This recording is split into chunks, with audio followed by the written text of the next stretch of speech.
नमस्कार। आज का हमारा विषय है चतुर्थः पाठः विद्यालयः।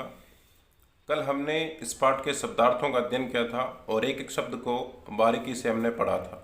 यह पाठ मुख्यतः सर्वनाम शब्दों पर आधारित है, जिसमें एतत्, युष्मद् और अस्मद् शब्दों का मुख्यतः प्रयोग किया गया है। चित्रों के आधार पर इस पाठ का वर्णन किया गया है। तो आइए हम सभी इस पाठ का अध्ययन करते हैं और साथ ही साथ प्रत्येक शब्द को समझते हुए, प्रत्येक पंक्ति को समझते हुए उसका हिंदीनुवाद भी जानते हैं। आपकी सहायता के लिए यहाँ पर हिंदीनुवाद लिखा हुआ है। यदि आप श्रुति लेखन से नहीं समझ पा रहे हैं तो देखकर बराबर लिख भी सकते हैं। तो आइए देखते हैं। एषः विद्यालयः, यह विद्यालय है।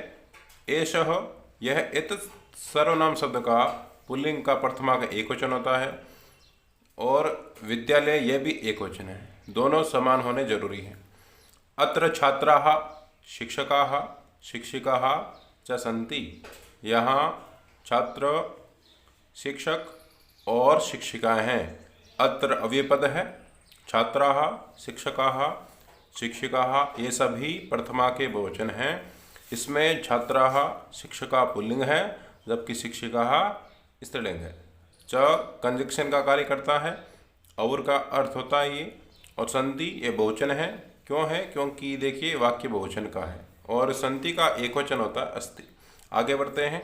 चित्र में कंप्यूटर दे रखे हैं, कुछ बालिकाएं हैं, तो इन्हीं संबंधित वाक्य हैं। ऐसा संगणक यंत्र प्रयोगशाला अस्ति, यह संगणक यंत्र प्रयोगशाला है। संगणक माने कंप्यूटर, तो इसको हम कहेंगे यह कंप्यूटर प्रयोगशाला है। एतानि संगणक यंत्राणि सन्ति, ये कंप्यूटर हैं। अब देखिए ऊपर एषः का प्रयोग किया गया था क्योंकि विद्यालय क्या था? विद्यालय पुल्लिंग शब्द था, जबकि यहाँ पर ऐसा का प्रयोग किया गया है क्योंकि प्रयोगशाला स्त्रीलिंग शब्द है। उसी प्रकार एतानि का प्रयोग क्यों किया गया? क्योंकि कंप्यूटर है, बहुत सारे बहुवचन हैं और साथ ही साथ ये नपुंसकलिंग भी है, तो एतानि का प्रयोग हुआ है। चलिए आगे बढ़ते हैं। एक उद्यान का चित्र है और कुछ वाक्य इसके सामने में दिए गए हैं। तो एतत् अस्माकं विद्यालयस्य उद्यानमस्ति। एतत् मीन्स यह, अस्माकं हमारा या फिर हमारे, विद्यालयस्य विद्यालय का, उद्यानम उद्यान या बगीचा, अस्ति मीन्स है, यह हमारे विद्यालय का बगीचा है। इसका अर्थ होता है। अब शब्दों को समझते हैं। एतत् नपुंसकलिंग एकवचन, अस्माकं षष्ठी का एकवचन अस्मत् शब्द का, विद्यालय से ये भी षष्ठी का एकवचन, विद्यालय मूल शब्द है, उद्यानम नपुंसकलिंग शब्द है और अस्ति क्योंकि उद्यान एक है इसलिए एकवचन का प्रयोग होता है प्रथम पुरुष का। अगला वाक्य है उद्याने पुष्पाणि सन्ति, बगीचे में पुष्प हैं या फिर उद्यान में पुष्प हैं। उद्याने सप्तमी एकवचन, पुष्पाणि सन्ति दोनों ही बहुवचन हैं। पुष्पाणि नपुंसकलिंग शब्द होता है। पुष्पम पुष्पे पुष्पाणि प्रथमा और द्वितीया का बहुवचन दोनों एक जैसे होते हैं। वयम अत्र क्रीडामः पठामः च, वयम हम शब्द, अहम आवाम वयम, अत्र यहाँ, क्रीडामः खेलते हैं, पठामः पढ़ते हैं, हम सब यहाँ खेलते और पढ़ते हैं। तो यहाँ पर देखेगा वयम हमेशा याद रखेगा, वयम उत्तम पुरुष का बहुवचन होता है और इसके साथ विभक्ति भी उत्तम पुरुष की बहुवचनी लगती है। तो क्रीडामः पठामः दोनों ही बहुवचन हैं। चलिए ठीक है, यहाँ तक समझ आ गया आपको। अब आगे बढ़ते हैं और भी पाठ शेष है। वहाँ पर हमने देखी किसका प्रयोग किया था पीछे, एतत् का, अहम का भी किया था। यहाँ पर अस्मद् और युष्मद् का ही प्रयोग है ज़्यादा। तो एक लड़का है, एक लड़की है, बालक और बालिका। इसका नाम ऋचा है, इसका प्रणव है। दोनों के मध्य वार्तालाप जो है यहाँ पर दिया गया है और साथ साथ हिंदी भी आपके लिए लिखी हुई है, तो देखते रहिएगा। ऋचा तव नाम किम, ऋचा ने पूछा। तव तुम्हारा, नाम नाम, किम क्या है, तुम्हारा नाम क्या है। और ऊपर देखिए हिंदी में लिखिए तुम्हारा नाम क्या है।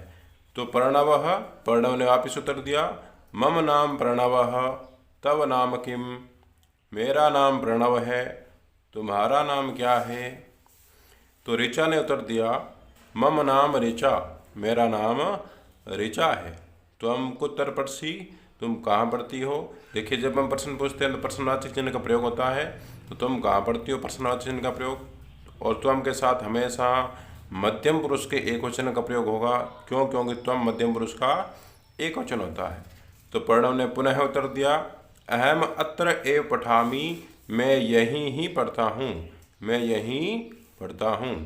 तो ऋचा ने कहा, अहम अपि अत्र एव पठामि, मैं भी यहीं पढ़ती हूँ। इदानीम आवाम मित्रेष्वः। तो इस प्रकार से इसका अनुवाद हो जाएगा और दोनों का ये वार्तालाप था। चलिए आगे देखते हैं। एक शिक्षिका है और कुछ छात्राएं हैं, उनके मध्य वार्तालाप का वर्णन किया गया है। तो शिक्षिका ने कहा, छात्राः यूयं किं कुरुथ। शिक्षिका ने कहा, छात्राओं तुम सब क्या कर रही हो, तुम सब क्या कर रही हो। संबोधित क्या है? तो संबोधन का चिन्ह लगा है, और संबोधन में प्रथमा व्यक्ति का ही प्रयोग होता है। छात्राओं ने कहा, आचार्य, हे महोदया या फिर हे शिक्षिका, वयम गच्छामः, हम सब जा रही हैं। तो शिक्षिका ने पुनः पूछा, यूयं कुत्र गच्छत, तुम सब कहाँ जा रही हो। हालांकि यहाँ पर देखिए प्रश्नवाचक चिन्ह का प्रयोग होना चाहिए था, नहीं लगा रखा है तो हम लगा देते हैं ना। तो छात्राओं ने कहा, छात्राः वयम सभागारम गच्छामः, हम सब सभागार को जा रहे हैं। सभागार को कलम ने पढ़ा था कि ऑडिटोरियम भी कहा जाता है इंग्लिश में, और इसी को सभागार कहा है। तो शिक्षिका ने पुनः पूछा, युष्माकं पुस्तकानि कुत्र सन्ति, तुम्हारी पुस्तकें कहाँ हैं। कुत्र यानी कहाँ, स्थान का पूछा है। तो छात्राओं ने कहा, अस्माकं पुस्तकानि अत्र सन्ति, हमारी पुस्तकें यहाँ हैं। कुत्र कहाँ, अत्र यहाँ, दोनों अव्यय पद हैं। तो शिक्षिका और छात्राओं का संवाद था, वार्तालाप था। आगे बढ़ते हैं। एक शिक्षक महोदय हैं और दो छात्र हैं, उनके मध्य वार्तालाप वर्णन है। थोड़ा गौर कीजिएगा, ऊपर देखिए एक वचन है ना, या बहुवचन और यहाँ द्विवचन का ज़्यादा प्रयोग आपको देखने को मिलेगा। तो शिक्षक ने कहा, शिक्षकः छात्रौ युवां किं कुरुथः, हे छात्रों, छात्र कितने दो, हे छात्रों तुम दोनों क्या कर रहे हो।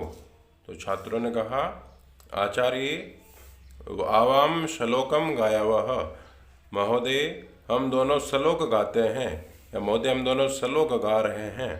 तो शिक्षक ने कहा, शोभनम किम इवाम श्लोकम न लिखतः, अच्छा क्या तुम दोनों श्लोक नहीं लिखते हो। शिक्षक ने कहा कि भी गा रहे वो अच्छी बात है, लेकिन क्या तुम दोनों श्लोक नहीं लिखते हो। तो छात्रों ने कहा, आवाम लिखावः पठावः गायावः चित्राणि अपि रचावः, हम दोनों लिखते हैं, पढ़ते हैं, गाते हैं और चित्रों की रचना भी करते हैं। तो शिक्षक महोदय ने कहा, बहु शोभनम, बहुत अच्छा, बहुत सुंदर। तो इस प्रकार से हमारा चतुर्थ पाठ था विद्यालय का, जिसमें हमने सर्वनाम शब्दों का अर्थ समझते हुए वाक्यों का हिंदी अनुवाद करने का प्रयास किया। फिर भी कोई मन में आपका प्रश्न हो तो कमेंट कीजिएगा, मैं उत्तर देने की यथासंभव कोशिश करूँगा। धन्यवाद।